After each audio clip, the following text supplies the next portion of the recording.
Anyway, I am here to introduce an infamous, I'm going to say infamous, writer and author. Without further ado, let's hear from this wonderful lady. Thank you. Thank you.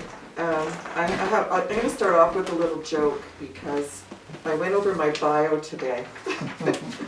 And I remember when I interviewed at the Brantford Expositor to do some writing for them, and Richard Beals, who was the editor I was referred to at the time, he said, "Do you know anybody who can write short stories?"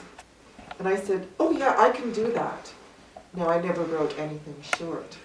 So that was my first lesson in, learning, really editing a lot of my work. Just a little bit of my background, I'll skim through some of this. I was born Mary Margaret Cushnie on November 15th. I'm a proud Scorpio.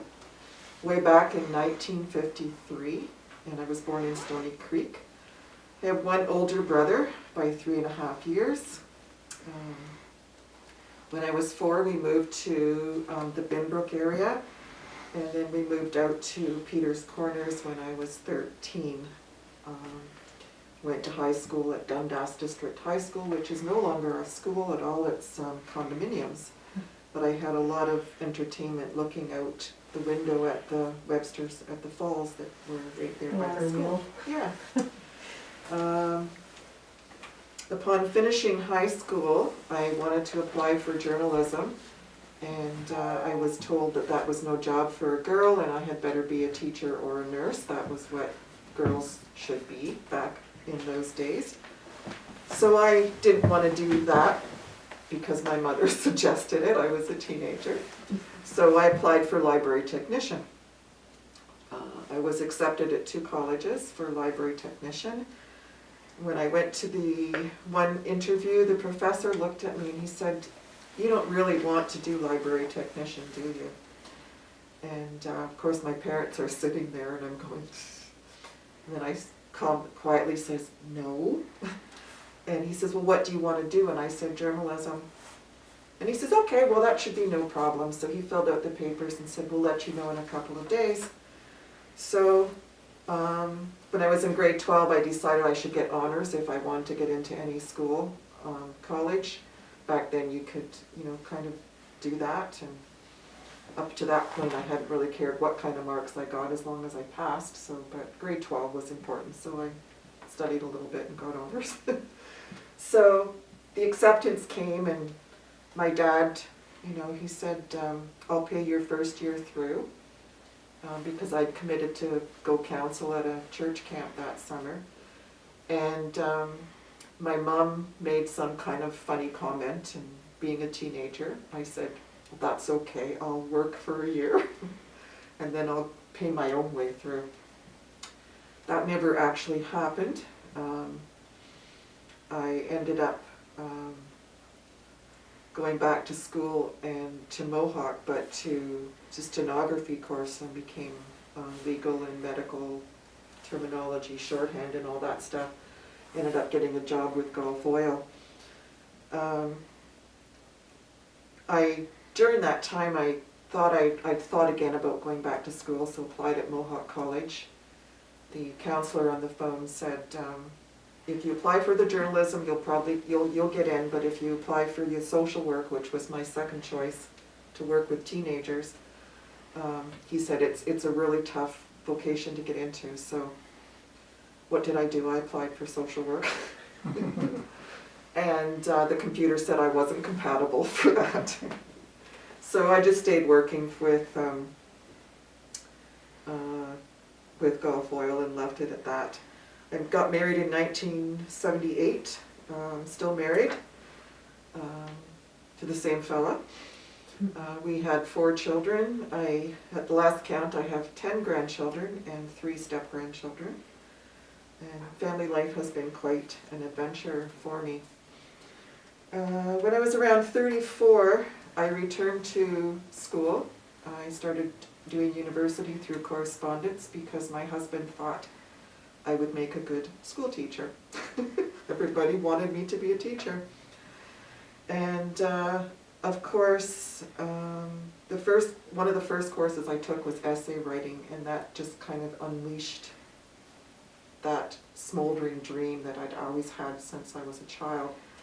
And a lot of the essays that I wrote were more story than they were actual following the guidelines of what I was supposed to write. But the professors, they allowed me some leniency. One of the essays I wrote was called Going for the Red, and it was a horse show, and it was classifications. So I started off with a halter class, and then just a pleasure class, and then a barrel race. And he says, I don't know whether you actually followed the protocol. He says, but by the end of the barrel race, I was too excited to quibble, and he gave me an A+. So anyways, I did not finish the Bachelor of Arts. I went about halfway through. I was doing workshops up at Farringdon for kids, the Just Imagine writing program. And I was talking to the teacher that was working with me the one day, and I kept saying, when I become a writer, I've got to get this Bachelor of Arts so that I can be recognized. And she looked at me and she said, no, you are a writer, you're just not published yet. And so then I thought, well, why am I wasting my time at university? So I, plus with 4 kids, and we had a family business, I worked in the office and stuff too, so.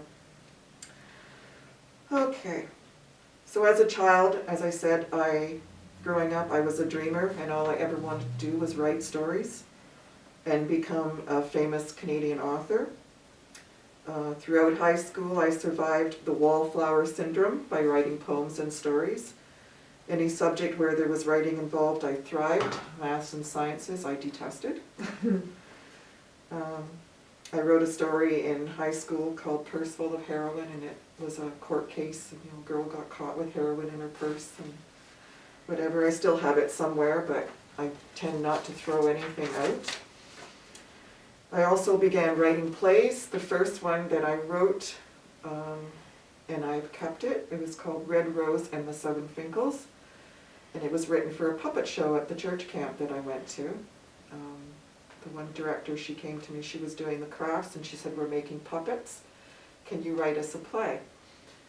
I hear you like to write.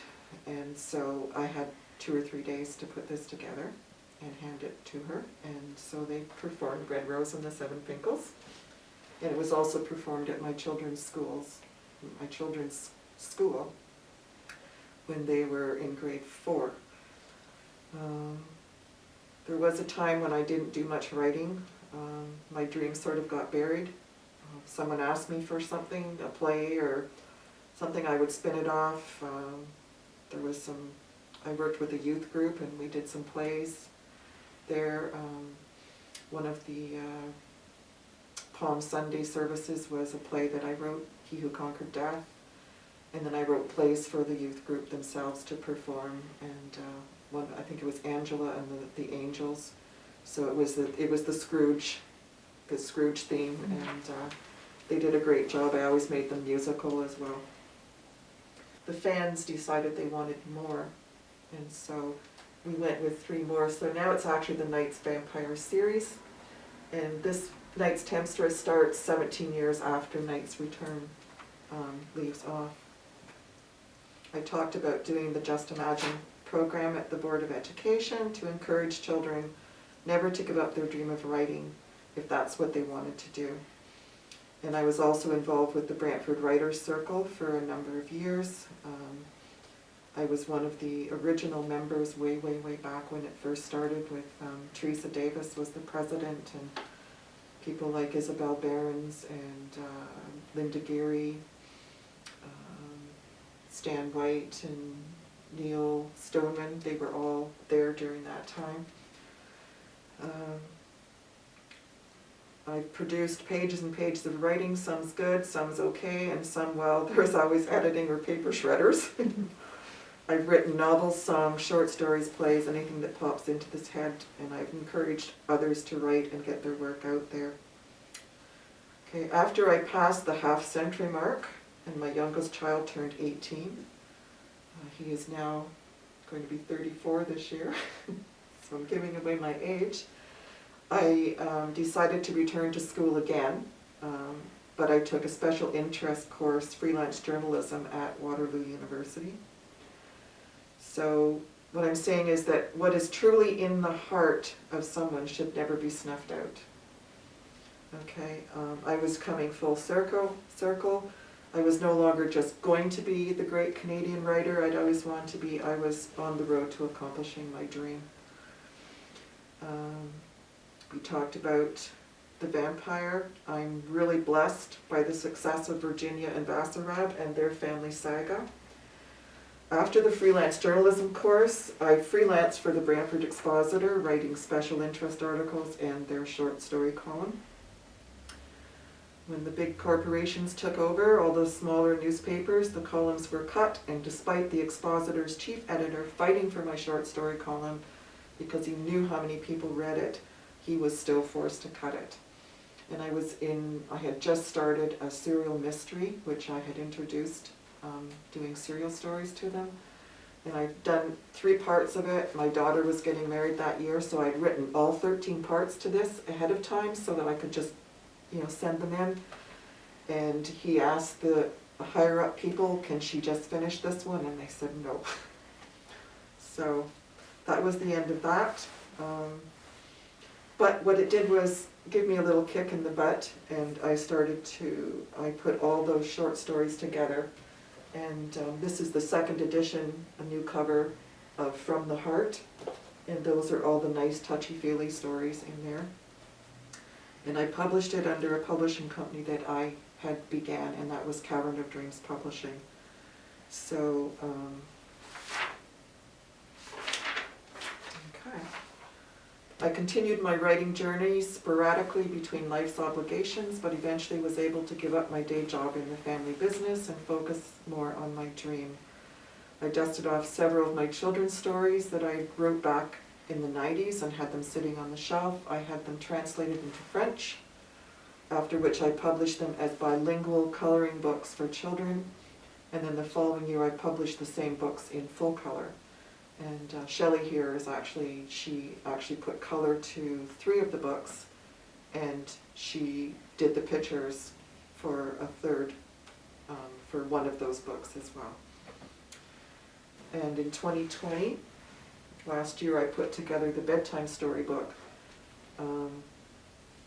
which is included all my children's stories. I took the bilingual ones, just the English part of them, and I put them in there, so it's straight English.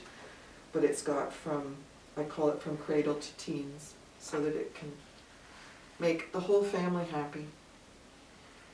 Besides children's books, I've written 3 youth novels. The most recent one was released in 2020, and that's Fairy Forest. I tend to write only fantasy at the moment when it comes to the YA novels, and someday I might venture into the real world, but that's highly unlikely. Now I come to my real love of writing, and that's mysteries. Eventually I split all the mysteries from my original short story book, and I published that as Mysteries from the Keys. To date on Amazon, this has been my bestseller, and I have no idea why. In December and January, actually, Mysteries from the Keys and From the Heart were my 2 bestsellers. One of the stories in this book is called The Witness, and The Witness was a 3-part mystery story for the newspaper, and it was about an oversized orange tabby cat that thinks the cops could solve a crime without him. So Toby was inspired by a big orange cat that I noticed while I was walking with my mom in Hamilton. My dad was at an eye appointment, and there was this big orange cat in the window. And I looked at my mom and I said, I wonder what he's witnessed. And I needed a story that week for the paper. And so that was how Toby was born. He lives with a retired cop. And in 2009, a friend of mine insisted that I should do NaNoWriMo. That's National Novel Writing Month, where you have to write 50,000 words in 30 days. And I needed a storyline. So I decided to give Toby a full-length novel. And I produced the first book. I wrote it in 9 days. And it eventually would become the first book in the Detective Toby series. However, that manuscript sat on my shelf until 2017. So the first book, Are You Listening to Me, came out in 2017. Since then, of course, Toby has solved 3 more crimes. The characters, they're all standalones. This one takes place in Brantford. The second one takes place up in Kingston, because Toby needed a holiday after solving this crime. And then the third book, Past Ghost, it comes back to Brantford, and it has a connection between this one here, but it still stands alone. Saving Elora just came out in last year. Elora is one of my granddaughter's names, and so Toby has to figure out how to save Elora when she gets kidnapped by her father, who wants to steal her away from the mother. So it actually deals with I've actually dedicated this book to I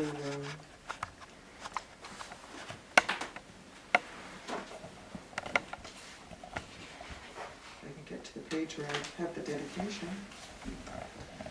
Detective Toby would like to dedicate Saving Elora to the women and children who are survivors of domestic abuse. So Elora's mother was fleeing from a domestic abuse situation. And of course, she moved next door to Toby and Jack.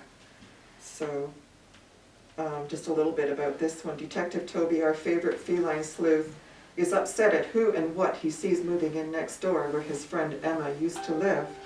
A kid is bad enough, but a dog too. So we introduced a dog, and I used to have a Samoyed named Bear. And I got the inspiration to introduce a dog into the Toby series when I was driving along a road with my husband and I saw a dog in the window. So I have a thing for animals in windows. However, Toby soon learns that something tragic seems to have happened in the lives of the new neighbors. When the little girl, Elora, is kidnapped, Toby is back on the job. However, this time Toby must employ the assistance of the dog to find Elora and save her from a horrific fate. Saving Elora is a cozy mystery with the usual feline touches of humor that Toby brings to all his cases as he races against time to save Elora. So, that one is the newest one there. Okay, as I mentioned above, I had a publishing company called Cavern of Dreams. Eventually I hired an editor, and together we assisted a lot of other authors in the Brantford area and outside of Brantford as well. We actually had one from Wales that published through us to get their books put together. We weren't, one of those publishing companies that took an arm and a leg and half your body, but we charged for the editing, we charged for putting the books together and, stuff like that. However, I began to feel the weight of working with so many other authors, and I was losing my own writing. So I discussed this with my editor, who had we'd already talked about her maybe taking over the company.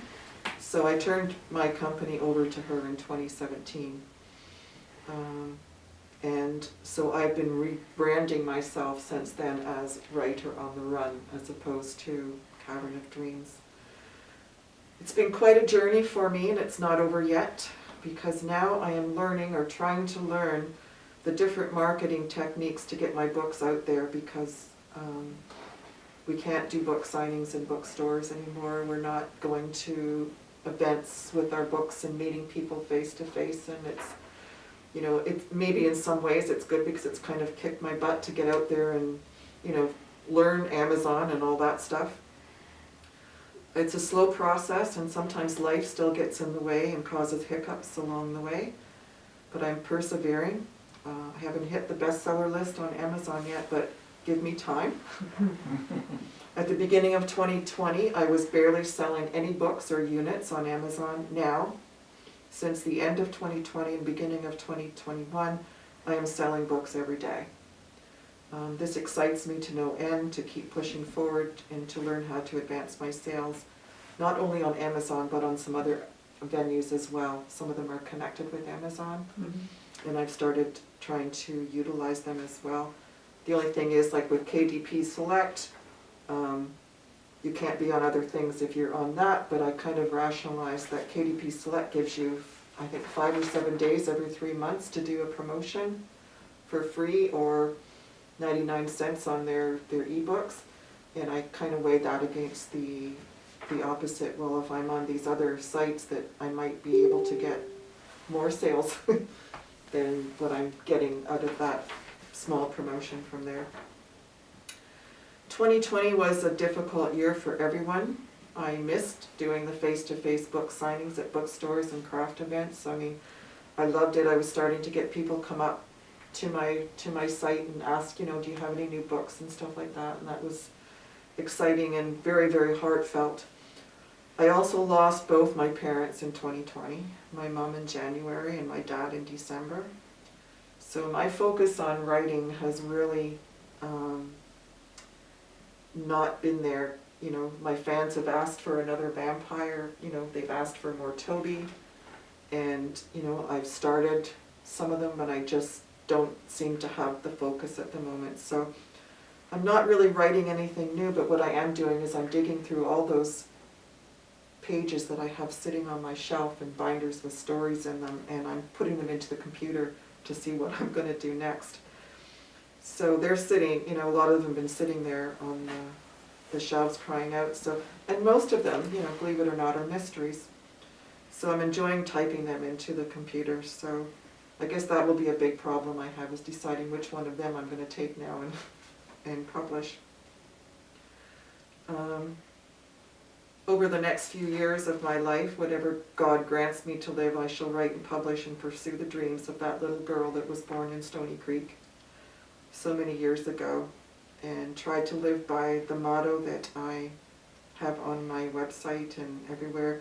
To live in a house without windows would be like living without a dream. And how many of us will fulfill our dreams before the cobwebs of time cover the caverns of our minds. So that's kind of where I'm at right now, not really knowing exactly what's going to come out next, but I'm sure something will. So thank you for listening. If anybody has any questions you'd like to ask me, or any books that you'd like to know anything more about, I'd be glad to answer any of your questions. Would you like to read any excerpts from your books? Would you like me to? I'm sure everybody would. You know. I always go to my Yeah. go-to. Yeah. The first one,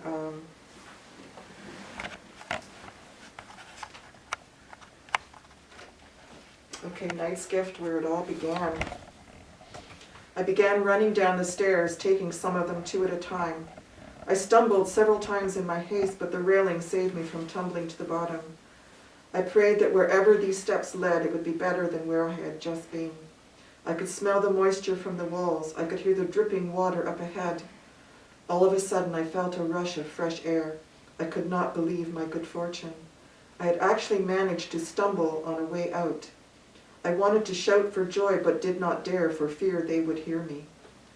The stairs exited into a small courtyard. Rain poured down, drenching my body. Cool, cleansing rain it was, washing this place from my skin and my clothes. I lifted my face up to the night sky. I was free. The smell of freedom was so sensuous to my quivering nostrils that something flew past my face and landed on the wall in front of me. I imagined I could see 2 tiny, bright red lights emanating from whatever it was. Could it be? No. I didn't want to believe my eyes. I started to shake. It could not be. How was it possible? I had to find a way out of here. This book here also has some poetry in it. And when he talks about the family history, history doth whisper the stories of old, of why the vampire's blood runs cold. History whispers of a youthful man whose soul the old gypsy damned. History doth whisper the stories of old, why he and his loved ones are so cold, of battles won, of loves lost, and of all their horrific costs. And Virginia is reading it. The fate of our family has been sealed with that of Vlad Dracula. Time, action, and blood have forged our souls together for an eternity in hell. Now that this fact has been confirmed in my mind, I feel it is time to record certain events that led up to the horrific demise that has befallen our royal families. The God that we once prayed to in the great cathedrals of Wallachia, Transylvania, and Moldavia has totally forsaken us, and the witches of Satan have cursed us with a never-ending night. So he goes on to say, introduce himself as Attila Musat. It is the year of 1480, and he was a first cousin to Stephen, also known as Stephen the Great, and he was also a cousin to Vlad Dracula. Are you listening to me? Okay, like I said, this was inspired by Toby.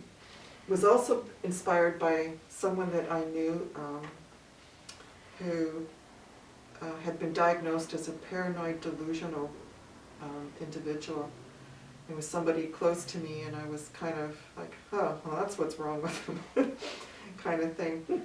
And so I needed to have a bad guy. So this one here is about Camden Gale and his sister Emma.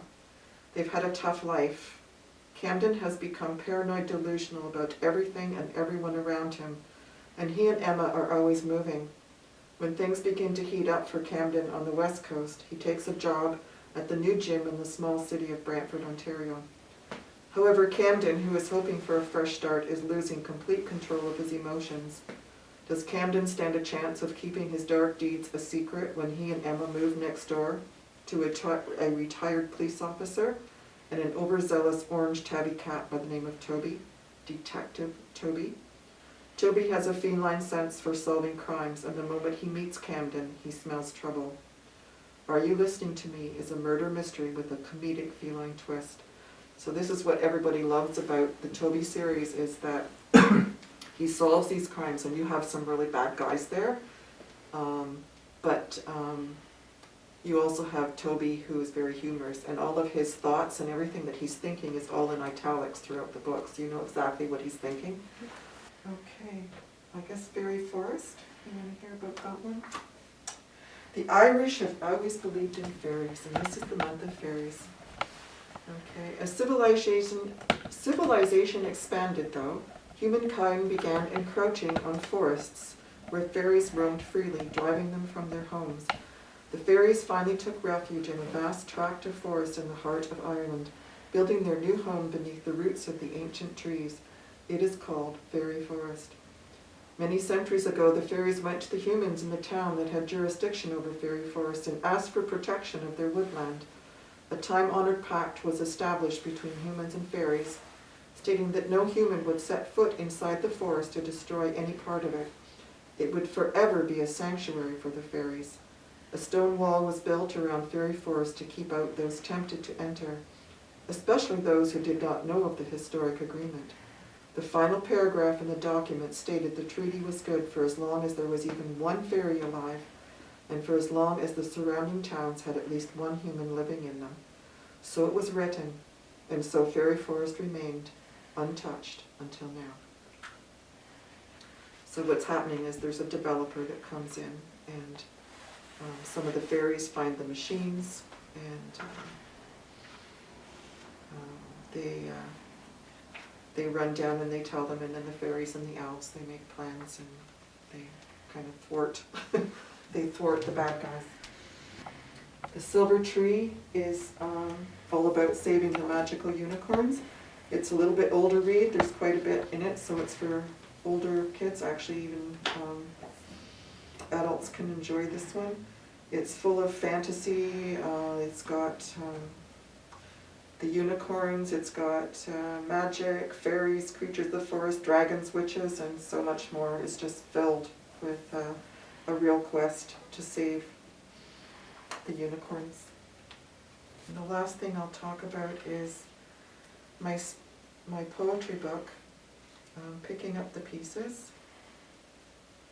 And I'll do one spoken word for you if you'd like. Is that okay?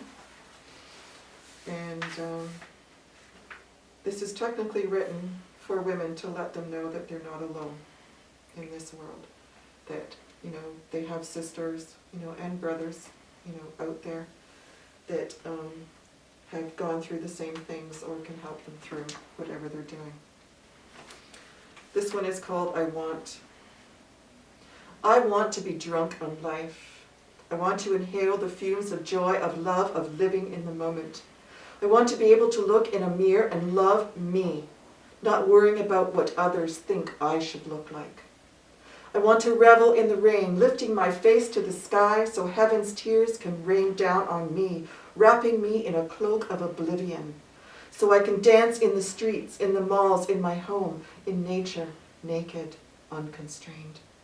I want to speak uninhibited. I want my words to have meaning, to touch people's hearts and consciousness.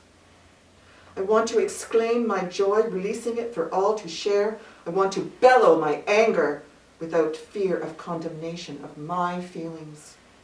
I want to laugh with heartiness, sharing my delight, desiring it to catch hold of those around me so they can embrace the fire being has to offer. I want to nourish those I love with wholeheartedness.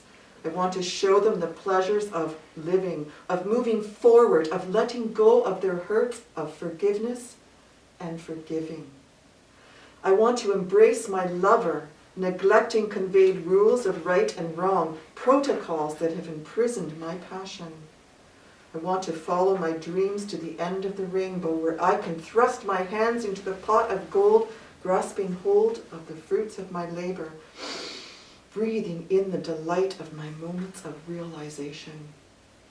I want to leave behind all that is adverse, all that has shackled me, all that has kept me hidden from who I am. I want the cloak of darkness to be shredded and cast to the pits of hell. I want you to take my hand. I want you to join me in my journey of enlightenment. I want you to feel this transformation, this revolution of my soul as it breaks free of what it was taught, of what it learned about right and wrong, of what it learned about pleasing the deluded masses. I want all this for me and for you. And for my children. I want my children to know their mother is something other than that. I want them to know my feelings, to see who I really am, that I had a life before them. I want them to know they don't have to wait a lifetime to become of age. They said, like, one of the people that reviewed it said that my observations are succinct and compelling as I use powerfully profound, sometimes even gut-wrenching images to get my points across, and that I open the wounds of abuse and loneliness without applying the salve to ease the pain. So my poems are very in your face, Wow. you know. I don't, I don't want people to really have to overthink about the meaning of them. It's there for you to see. And another reviewer said, each poem is like a stained glass window to a world so many of us have existed in.